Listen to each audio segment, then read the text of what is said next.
Je ne m'arrête pas quand je suis fatigué. Je m'arrête quand j'ai fini. David Goggins. David Goggins est connu comme étant l'homme le plus coriace du monde. Il a battu le record mondial Guinness du plus grand nombre de tractions en faisant 4030 en seulement 17 heures. Il a également couru 300 km sans s'arrêter, bien qu'il souffre d'asthme. Mais il n'a pas toujours été comme ça. Dans le passé, il était juste un enfant gros et fauché qui avait des problèmes mentaux parce que son père abusait de sa famille. Un jour, il regardait le film Rocky en mangeant des chips et en buvant un milkshake et il a su que cela devait cesser. Il a décidé de changer sa vie. Il voulait rejoindre l'US Navy SEAL et c'est pour cela qu'il a perdu 50 kilos en 3 mois. Après 2 tentatives ratées dans le processus de recrutement, il a finalement réussi.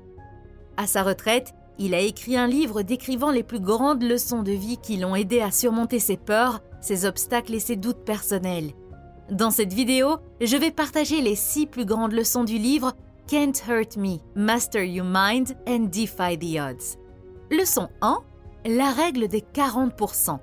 Selon l'auteur, la plupart des gens ne fonctionnent qu'à 40% de leur capacité, non seulement physiquement, mais aussi mentalement. Il y a un obstacle intérieur dans notre esprit. L'auteur l'appelle le gouverneur, qui essaie de nous protéger contre la souffrance. Le gouverneur est comme une mère trop inquiète qui ne veut pas que vous fassiez quelque chose de dangereux ou d'inconnu parce que vous pourriez vous blesser. C'est un mécanisme de survie qui a été construit en nous pour nous protéger. Mais il joue malheureusement contre nous lorsque nous progressons ou que nous essayons de repousser nos limites. Chaque fois que nous essayons de dépasser les 40%, le gouverneur tente de justifier dans notre cerveau pourquoi nous ne devrions pas le faire. Il dit des choses comme « Mais attendez, j'espère que vous ne travaillerez pas trop longtemps aujourd'hui. Il y a une nouvelle série qui sort sur Netflix et vous avez déjà vu les premiers épisodes, donc vous ne pouvez pas les manquer. Finissons ce café et le travail peut attendre demain. » Mais malheureusement, la souffrance est nécessaire si nous voulons grandir. La règle des 40% est simple. Lorsque votre esprit vous dit que vous avez terminé, que vous êtes épuisé, qu'il est impossible d'aller plus loin, vous n'êtes en réalité qu'à 40%. Une fois que vous en êtes conscient, cela vous aide à aller plus loin, même si votre corps et votre esprit n'en ont pas envie. Leçon numéro 2, le miroir de responsabilité. Le miroir de responsabilité est la méthode utilisée par David pour s'assurer qu'il a atteint ses objectifs. Il fonctionne comme suit. David met des notes sur son miroir et s'en sert pour se contrôler et pour se remonter le moral. La raison pour laquelle cette méthode est si efficace est que vous pouvez voir directement les résultats de votre travail. Chaque fois que vous consultez les notes attachées à votre miroir, vous vous voyez aussi immédiatement.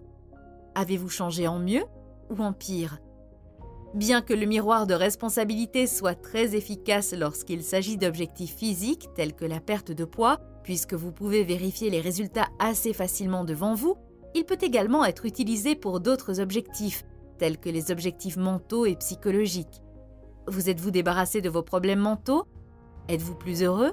Le corps et l'esprit étant toujours liés, vous verrez dans le miroir même les changements mentaux qui se produisent en vous. Leçon numéro 3, renforcez votre esprit. Jamais dans l'histoire nous n'avons eu une vie de cette qualité et autant d'opportunités à saisir. Mais il est également vrai que nous n'avons jamais été aussi paresseux dans notre vie que maintenant. Notre société est orientée confort et veut à tout prix éviter les obstacles possibles. David dit que cela doit cesser et il introduit quelque chose appelé « renforcer votre esprit ». Vous vous demandez peut-être ce que signifie « renforcer son esprit ». Eh bien, si vous avez déjà fait de la musculation ou simplement aidé vos grands-parents dans le jardin, vous savez que le premier jour, vos paumes de main vous font un mal de chien. Mais progressivement, avec le temps, des callosités commencent à se former sur vos paumes à cause de la pression inhabituelle que vos mains subissent. Ce phénomène est dû à la douleur. Les callosités vous aident à réduire la douleur grâce à la peau plus épaisse que vous avez maintenant. Goggins affirme que la même chose peut être appliquée à votre esprit. La première étape de la formation de callosité dans votre esprit consiste à rechercher le déconfort. Réduisez au minimum les activités qui vous mettent à l'aise et essayez d'augmenter le nombre de tâches inconfortables. Afin de ne pas vous effrayer, faites une tâche inconfortable de plus chaque semaine Mais attention à ne pas supprimer toutes les tâches réconfortantes. Contentez-vous de les minimiser. Les supprimer complètement pourrait vous faire perdre votre motivation. La deuxième étape est la façon dont vous vous parlez à vous-même. Ce ne sont pas les voix extérieures qui vous font craquer, c'est ce que vous vous dites qui compte. Les conversations les plus importantes que vous aurez jamais sont celles que vous aurez avec vous-même. Vous vous réveillez avec elles, vous vous promenez avec elles, vous vous couchez avec elles et finalement vous agissez en fonction d'elles. Leçon numéro 4. La vie est une souffrance. Le père de David était un homme violent. David, son frère et leur mère vivaient dans la peur à cause de l'extrême violence physique et émotionnelle qu'ils subissaient de la part de leur père alcoolique. Ils devenaient régulièrement violents lorsqu'ils buvaient de l'alcool. S'ils sont restés avec lui, c'est à cause de l'argent. La mère de David ne pouvait pas se permettre de payer seule les factures de ses 2 fils et d'elle-même. Heureusement, après quelques années, elle a réussi à s'affranchir du père violent et David a déménagé avec sa mère hors de Buffalo pour commencer leur nouvelle vie. Après quelques mois, la mère de David commence à sortir avec un nouveau type.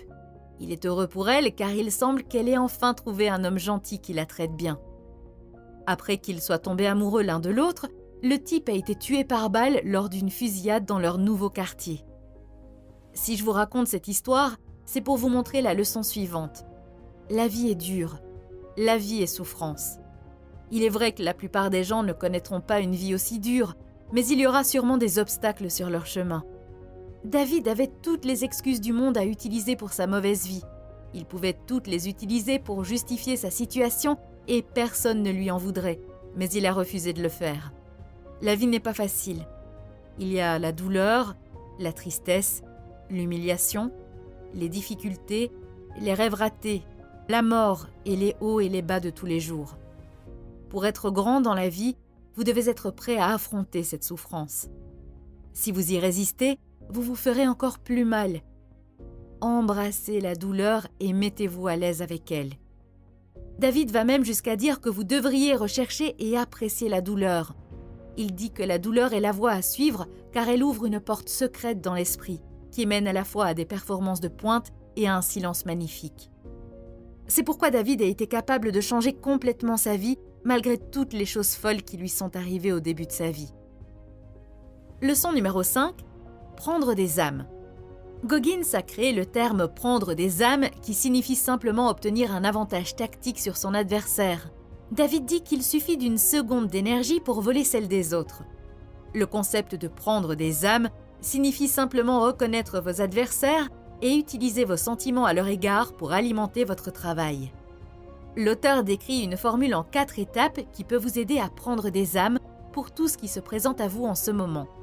Étape 1. Identifiez le défi auquel vous êtes confronté en ce moment. Il peut s'agir de n'importe quoi, de la volonté de perdre un poids supplémentaire à la victoire finale de votre premier match de baseball. Étape 2. Identifiez l'adversaire que vous affrontez dans cette situation particulière. Reprenons l'exemple de la première étape, vouloir perdre du poids. Ici, vos adversaires sont assez évidents. Le gâteau sucré que vous avez dans le réfrigérateur ou le lit confortable que vous ne voulez pas quitter chaque jour le matin. Étape 3. Choisissez un sujet particulier que vous pouvez utiliser pour montrer vos compétences. Peut-être que vous aimez un sport spécifique qui peut vous aider à perdre du poids ou vous aimez un certain type de nourriture faible en calories qui provoquera votre perte de poids désirée. Étape 4. Utilisez les sentiments et l'énergie négative que vous avez à l'égard de votre adversaire et canalisez-les pour réussir.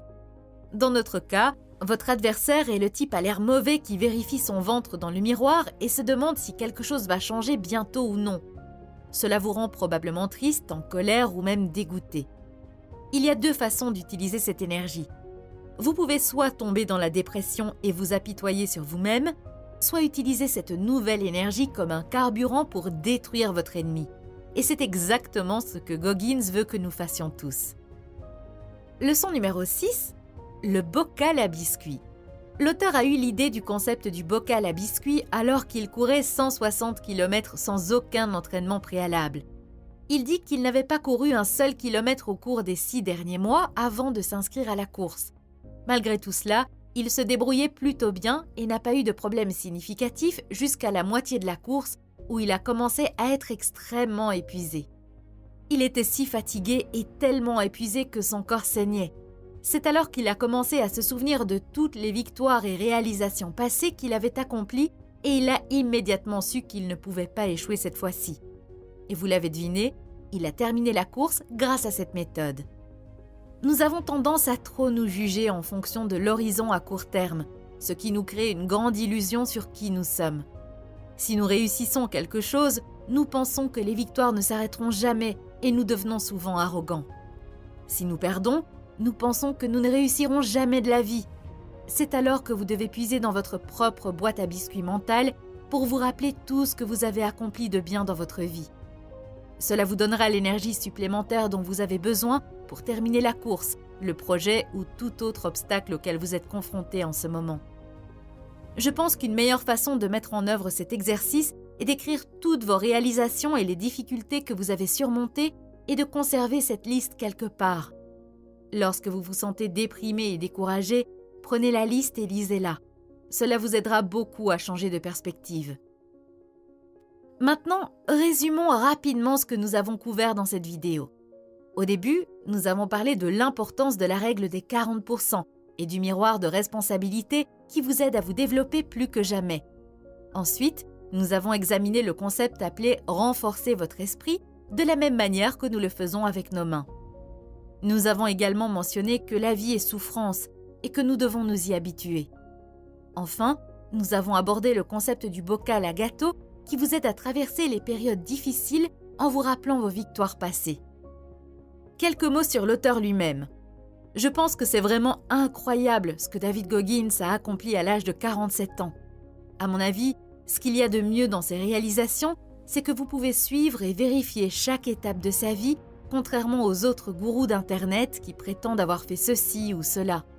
Il y a des tonnes de contenus sur YouTube et sur d'autres plateformes de réseaux sociaux où vous pouvez observer son processus de pensée et vous motiver chaque fois que vous vous sentez à nouveau paresseux.